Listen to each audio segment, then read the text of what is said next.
अहम खबर आपको बता दें, चुनाव नतीजे आने में अब 40 घंटे से भी कम का वक्त रह गया है। ऐसे में आज बीजेपी के बड़े नेताओं की गांधीनगर में अहम बैठक है। आज पार्टी अध्यक्ष राजनाथ सिंह, अरुण जेटली और नितिन गडकरी नरेंद्र मोदी से मिलने गांधीनगर पहुंच रहे हैं। माना जा रहा है कि आज हो रही इस बैठक में 16 मई को चुनावी नतीजों के बाद की संभावित हालात पर रणनीति बनाई जाएगी।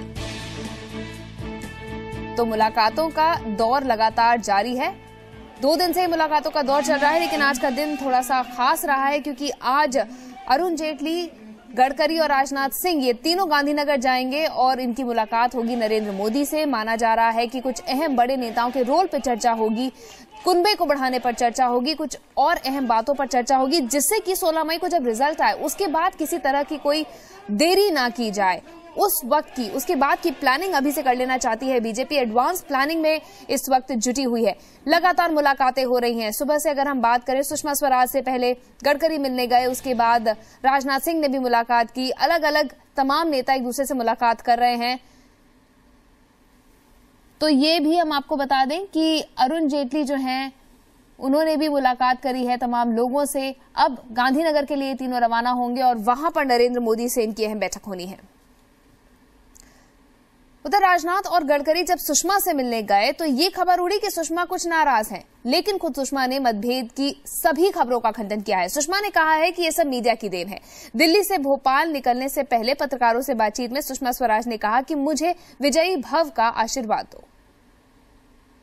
विजयी भव कहो, चलो जाओ, विजयी भव का आशीर्वाद दे दो, चलो। विजयी भव तो आप हैं मैडम। पहले एक चीज रही कि मोदी राजनाथ जी और नितिन जी के मेरी मुलाकात के बारे में जो कयास लगाए जा रहे हैं वो बिल्कुल गलत हैं। नितिन जी और राजनाथ जी मुझसे मिलने आए थे। ये केवल शिष्टाचार भेंट थी। चुनाव परिणामों से पहले हम सब एक दूसरे से मिलना चाहते थे।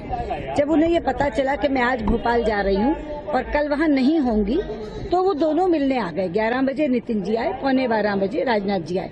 बिल्कुल रूटीन शिष्टाचार भेंट थी और कोई दूसरी बात उसमें नहीं थी। रविंद्र कुमार हमारे सहयोगी इस वक्त हमारे साथ जुड़े हैं। रविंद्र, ये तो हमें पता है कि सब कुछ एनडीए के अंदर भी या बीजेपी के अंदर भी ठीक नहीं है। ऐसे में आज जो मुलाकातों का दौर हो रहा है, उसके अलावा जो आज बैठक होने वाली है गांधीनगर में मोदी के साथ, किस तरह से देखें इसे, क्या अहम है? देखिए, जाहिर तौर पर नरेंद्र मोदी के साथ जो मुलाकात होने वाली है 3 बड़े नेताओं की, उसके पहले की भूमिका तैयार हो जाए और पुख्ता रणनीति बन जाए, इसलिए राजनाथ सिंह, गडकरी ने सुषमा स्वराज से मुलाकात की। कयास तो ये भी लग रहा है कि ये सभी नेता आडवाणी से भी मुलाकात करेंगे, लेकिन वो मुलाकात अब माना जा रहा है कि अहमदाबाद, गांधीनगर से लौटने के बाद सभी नेता आडवाणी के पास जाएंगे। तो जाहिर तौर पर अभी जो सूत्रों से जानकारी मिली है, आडवाणी की उसमें भूमिका क्या हो, क्योंकि जो आडवाणी करीबी है वो नहीं चाहते कि लाल कृष्ण आडवाणी मोदी सरकार में शामिल हो, उन्हें एनडीए चेयरमैन के रूप में रखा जाए। सवाल केवल यह है कि पार्लियामेंट्री जो पार्टी है, संसदीय दल है, उसके अध्यक्ष आडवाणी है अभी, क्या वो बाद में भी रहेंगे? क्योंकि जो प्रधानमंत्री होगा नरेंद्र मोदी होंगे, अगर बनते हैं, सरकार बनती है उनकी, तो वही संसदीय दल के अध्यक्ष भी होंगे। तो जाहिर तौर पर आडवाणी की भूमिका थोड़ी सीमित हो जाएगी, एनडीए चेयरमैन के रूप में रहेंगे ऐसे कयास। लेकिन सुषमा स्वराज को कैबिनेट में रखा जाए, उन्हें कौन सा मंत्रिमंडल में मंत्री में बनाया जाए। और जो सूत्रों से जानकारी मिली, मुरली मनोहर जोशी भी वो भी चाहते हैं कि कानपुर से, जो अभी कानपुर में है, वहां से जो हमें जानकारी मिली, वो भी नरेंद्र मोदी के मंत्रिमंडल में शामिल होना चाहते हैं। यानी 3 बड़े नेताओं की भूमिका क्या हो, इस पर विचार विमर्श चल रहा है और इसकी फाइनल रणनीति बनाने की जो होगी वो अहमदाबाद से लौटकर आडवाणी की मुलाकात में। लेकिन एक बात और है, सुषमा स्वराज ने इन सभी तमाम बड़े नेताओं को यह कह दिया है कि केवल 4 लोग मिलकर तय नहीं करें, बल्कि पार्लियामेंट्री बोर्ड की बैठक में ही सब कुछ तय हो। यानी उन्होंने अपनी बात पुख्ता तौर पर राजनाथ सिंह और गडकरी वरिष्ठ नेता जो है उनके रोल पे तो बात होगी ही, लेकिन इस बारे में भी बात होगी जो तमाम अहम लोग हैं जो खुशी नहीं जाहिर कर रहे थे जब मोदी का नाम सामने आया था, उनको किस तरह से एक पोर्टफोलियो दिया जाए ताकि वो उनकी नाराजगी दूर हो सके।